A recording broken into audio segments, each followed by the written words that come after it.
It is the fact that you will be blacklisted if you have a substantial amount of overstay.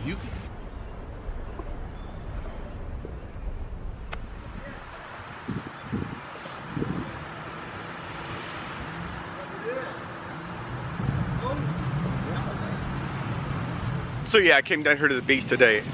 I didn't know there was an elephant in the water. Bonus. So let's talk about the elephant in the room.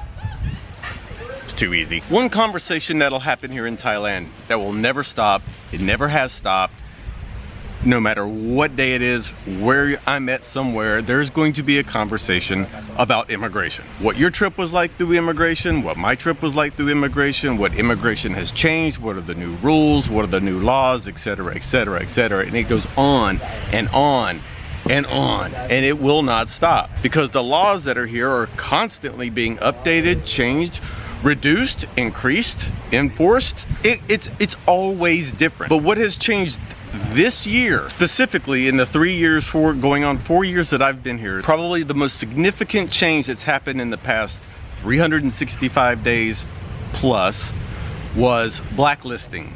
The term blacklisting is always been there, but a lot of things changed about a year and a half ago. When I first got here about 4 years ago, there was a thing that people used to do here. They would have their visa and then they would go into overstay. And at the time, it's a 500 baht penalty to be into overstay.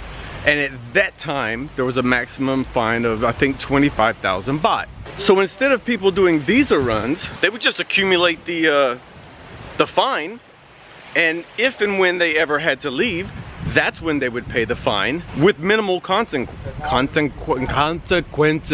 I learned English a long time ago. So yeah, basically what people would do is they would just overstay, and instead of paying the 500 baht a day fine, they would just accumulate it up to the maximum of 25,000 and go years. Just walk about in Thailand without leaving, and as long as they never left or went anywhere or went to immigration, they kind of just stayed under the radar. So without going into a history lesson about all the rules with that, that's basically what it was.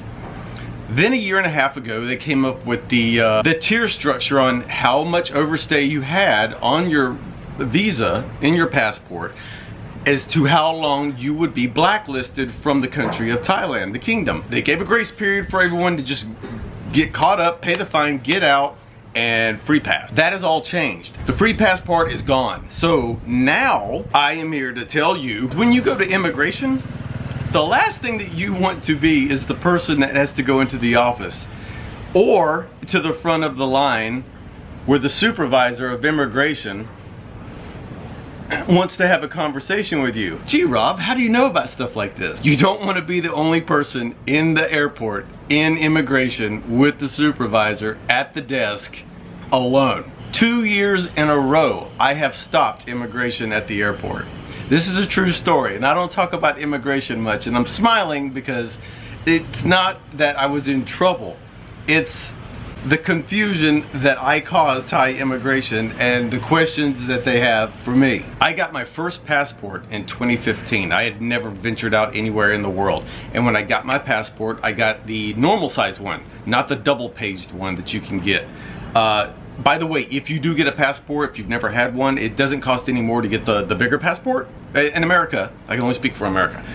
So get the bigger one, because if you travel around like I do, it fills up pretty quick. So over the whole time that I've been here, when I've had to do visa runs in the past or whatnot, I'll give you an example. At midnight, when your visa expires, even if you are on a van leaving the country, at midnight when it expires, you are in overstay. And when you go into overstay, yes, it sounds simple enough that you will just pay a fine, but there is a marking that they put in your passport, and it's a very, very clear marking as for immigration to flip through quickly and to see if you have been an overstay traveler. The rules that are in place currently, as I'm sitting here, which is the reason why I'm making this video, is because overstay in your passport is priority to immigration now. When they see it, it is a big red flag. I have spoke personally one-on-one with immigration officers alone, talking to them one-on-one, them explaining to me where I have had some issues and how not to do this in the future. Any type of visa or stamp that you have once you've gotten here, you have 14 days before it expires to get to immigration to correct it, fix it, change it, get another one, whatever. You have 14 days to do that. If you wait till the last day and you go to immigration, back to the beginning of this whole video, it's all this conversation is always going to happen of how your experience went and how my experience went and how his experience went and how her experience went. And squirrel, squirrel, squirrel, squirrel. If you go to immigration and you don't have the right documents, they're going to send you away, which can take another day to get your stamp. If you're now into overstay, that's day 1. Then when you come back the next day, if you don't have piece of paper 2 or 3 or 4, you're going into day overstay, overstay, overstay, overstay. And again, back in the past, you just pay the fine, it wasn't a big deal. Let me tell you now, you do not want to be the person that has the multiple days of overstay or even 1 day of overstay with a little red check mark and the fine put in there, so that when you come back into immigration, they're gonna see it in your passport. Because the officer that I spoke with one-on-one personally told me, going forward, as of right now, he said, do not let this happen in your passport. Do not let overstay happen in your passport. You will be blacklisted. These are the words from the man at immigration in Phuket town, specifically to me. There's no gray area about what he just said. He said, do not let it go into overstay. You will be blacklisted. And we should not test him on this now, should we? So the point of this video is not to scare you into thinking that you are going to be blacklisted. It is the fact that you will be blacklisted if you have a substantial amount of overstay. You can look at the guidelines on the Thai immigration website, and it will show you the tiers of how many days you were in overstay and how many years you were banned from the kingdom. So I just wanted to let you know that I have had some really good experiences in the past couple of times at immigration, because I've had Thai visas. I've done them the easy way, and I've done them by myself, and I've done them with border runs. I've done pretty much all of the visas that you can even imagine. But the thing about every one of these is it doesn't matter which visa that you're in possession of, or even if it's just your entry stamp for 30 days.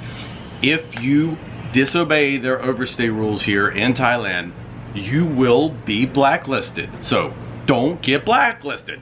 Just don't do it. And there, another immigration video that I don't like to talk about because the rules change all the time. All the time. Time after time after time. Come over, say hey, and don't stay too long. Get it? Get it? Oh. Can you take this asshole back to America, please? Goody goody. Don't forget that.